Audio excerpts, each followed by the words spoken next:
Hello and welcome to the world wide pause. दोस्तों, India और France से related एक मेजर अपडेट्स निकल कर आ रही है। दोस्तों, वीडियो शुरू करने से पहले ना मैं आपसे एक सवाल पूछता हूँ। पूरे यूरोप यूनियन में ना ऐसा कौन सा लीडर है जो पीएम मोदी का सबसे करीबी साथी माना जाता है? अगर आप ट्विटर जो एक्स है आज के टाइम या शॉर्ट्स देखते हैं ना, तो बेसिकली गाइस मैं बहुत हद तक आपका जवाब जानता हूँ, लेकिन नहीं, वो मेलोनी भाभी, अरे sorry I mean prime minister Giorgia Meloni नहीं है, बल्कि फ्रांस के प्रेसिडेंट इमैनुअल मैक्रोन है। जी हाँ, मैक्रोन और मोदी के पास कोई हैशटैग बिल्कुल नहीं है, लेकिन पीएम मोदी और मैक्रोन के बीच ना गाइस एक ड्यूट टाइप का रिलेशंस बना हुआ है, एक अच्छा ट्रैक रिकॉर्ड है। दोनों के बीच एक बहुत ही ज्यादा बेटर अंडरस्टैंडिंग है और नेक्स्ट मंथ में ना हम इंडिया फ्रांस का एक डिप्लोमेटिक रिलेशंस का नया चैप्टर देखेंगे, क्योंकि मैक्रोन इंडिया को विजिट करने वाले हैं, इंडिया को आ रहे हैं। वो रिपब्लिक डे परेड के चीफ ऑफ गेस्ट होंगे, ये ऑफिशियली कंफर्म हो चुका है। न्यू दिल्ली ने पहले जो बाइडेन को मतलब चीफ गेस्ट बनाने की कोशिश की थी। ये कुछ रिपब्लिक डे की प्लानिंग थी हमारी। पहले रिपब्लिक डे परेड होगा, फिर एक क्वाड समिट होगा जापान, ऑस्ट्रेलिया और यूनाइटेड स्टेट्स ऑफ अमेरिका के साथ, ये थी प्लानिंग। लेकिन अफसोस कि जो बाइडेन इसको समझ नहीं पाए, इंडिया की इंपॉर्टेंस को समझ नहीं पाए, इसलिए उन्होंने मतलब इवेंचुअली ना कह दिया है। खैर, तो अब इंडिया ने मैक्रोन को बुलाया है, पेरिस ने इसे ऑफिशियल कर दिया है कि मैक्रोन इंडिया को विजिट करने वाले हैं।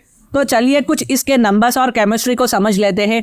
पहली बात ना गाइस, मैक्रोन ने इंडिया को 2 बार विजिट किया है। पहली बार 2018 में स्टेट विजिट के लिए और फिर सितंबर में G20 के लिए। तो अगले महीने वो उनका 3रा विजिट होगा। लेकिन आपके दिमाग में ना गाइस ये क्वेश्चन आना चाहिए कि क्या मैक्रोन ये पहले फ्रेंच लीडर है जो इंडिया के रिपब्लिक डे परेड में शामिल होंगे? देखिए, नहीं, नो, वो 5वें लीडर है। फ्रांस के कई सारे प्रेसिडेंट्स ने इंडिया को विजिट किया था। इंडिया और फ्रांस के diplomatic relations immediately independence day के बाद 1947 में शुरू हो चुके थे। फ्रांस के प्रेसिडेंट ने ना ये ईयर्स में विजिट किया था। 1976 और 1998 में इन्होंने विजिट किया था। फिर इन्होंने इंडिया को विजिट किया था, फिर 1980 में, फिर 2008 में और 2016 में। ये कुछ कहानी बताती है कोट एंड कोट मैक्रोन का ये विजिट ना गाइस एक तरह का रेसिप्रोकल ट्रिप है। प्राइम मिनिस्टर नरेंद्र मोदी को इस साल जुलाई में फ्रांस को जाने का मौका मिला था। उन्होंने बास्टिल डे के दिन वहां गेस्ट ऑफ ऑनर के तौर पर उनको फ्रांस ने बुलाया था, जो कि बास्टिल डे एक रिपब्लिक डे के बराबर है। उस समय एक इंडियन कंटिंजेंट फ्रांस के परेड में मार्च किया था। देखिए, ये परेड कर करना हमारे इंडियन सोल्जर्स ने यूरोप की धरती पर ना इंडिया की सॉफ्ट पावर का मैसेज पूरे वर्ल्ड को सेंड किया है। इंडियन पायलट्स ने पेरिस के ऊपर राफेल जेट्स उड़ाए हैं और ये इंडिया फ्रांस के डिप्लोमेटिक रिलेशंस का एक इंपॉर्टेंट हिस्सा है। यह डिफेंस कोऑपरेशन है। इंडिया का सबसे बड़ा मिलिट्री सेलर आज भी रशिया है, लेकिन फ्रांस अब दूसरे नंबर पर आता है। याद रखिए, फ्रांस हमारा एक इंपॉर्टेंट डिफेंस पार्टनर है। लगभग 29% इंडिया में आर्म्स इंपोर्ट का हिस्सा फ्रांस से आता है। गाइस, मैं आपको थोड़ा सा ना कंटेस्ट देता हूँ।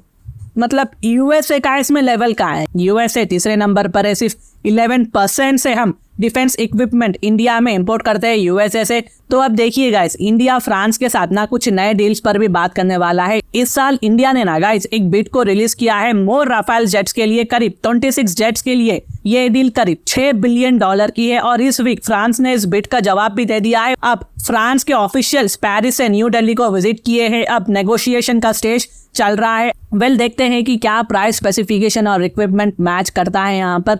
अगर करता है तो ये एक डील कमिंग मंथ्स में साइन हो सकती है। इंडिया ऑलरेडी राफेल का इस्तेमाल करता है, लेकिन वो एयरफोर्स के लिए है। लेकिन ये एक नया डील इंडियन नेवी के लिए है। रिपोर्ट्स के मुताबिक ये jets Indian aircraft carrier probably INS Vikrant पर डिप्लॉय किए जाएंगे और अगर सच है तो ये रशियन मेड मिक्स को रिप्लेस करेंगे। दूसरा एक डील है सबमरीन के लिए।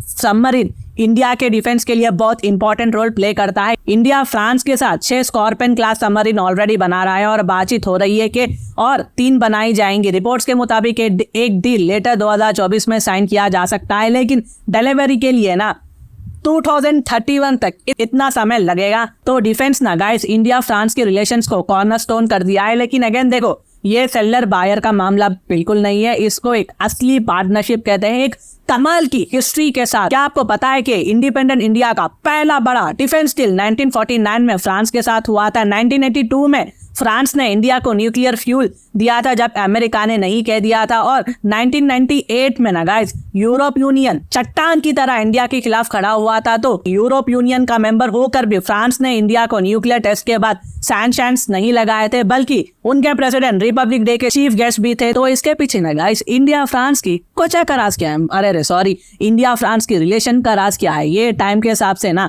लीडर्स पर डिपेंड करता है। इलेक्शंस के बाद जो न्यू लीडर रहते हैं ना, वो किस तरह से दूसरे कंट्रीज के साथ ट्रीट करते हैं। बेसिकली मैं कहना चाहता हूँ कि अंडरस्टैंडिंग रहनी चाहिए एक दूसरे के साथ, जिसमें प्राइम मिनिस्टर मोदी और प्रेसिडेंट मैक्रोन दोनों की अच्छी जमती है। उनके बीच एक एक्सेलेंट केमिस्ट्री है जो आप पिक्चर्स और वीडियो से देख सकते हैं। एक दूसरे के साथ एक प्रॉपर कंफर्ट लेवल से बात करते हैं ये दोनों लीडर्स, और ये भी उनके शेयर्ड स्ट्रैटेजी गोल्स का एक बहुत बड़ा वजह है। एक मल्टीपोलर वर्ल्ड की विजन। हाँ, फ्रांस वेस्टर्न ब्लॉक का एक हिस्सा है, लेकिन फ्रांस का विजन है यूरोप के जियोपॉलिटिक्स का एक पिलर बनना। तो ये कुछ अपडेट्स थी जो मैंने आपके लिए लाया है। तो अगर इससे रिलेटेड कुछ भी डाउट हो ना गाइस, तो आप बेफिक्र रहिए, मुझे आप कमेंट करें, मैं आपको उसका जवाब दे दूंगा, साथ ही हार्ड भी दे दूंगा। और अगर मेरी वीडियो इन्फॉर्मेटिव दिखे तो इंटरनेशनल अफेयर्स के लिए आप मेरे चैनल को सब्सक्राइब कर सकते हैं। Thank you so much, thank you for hearing, God bless you all.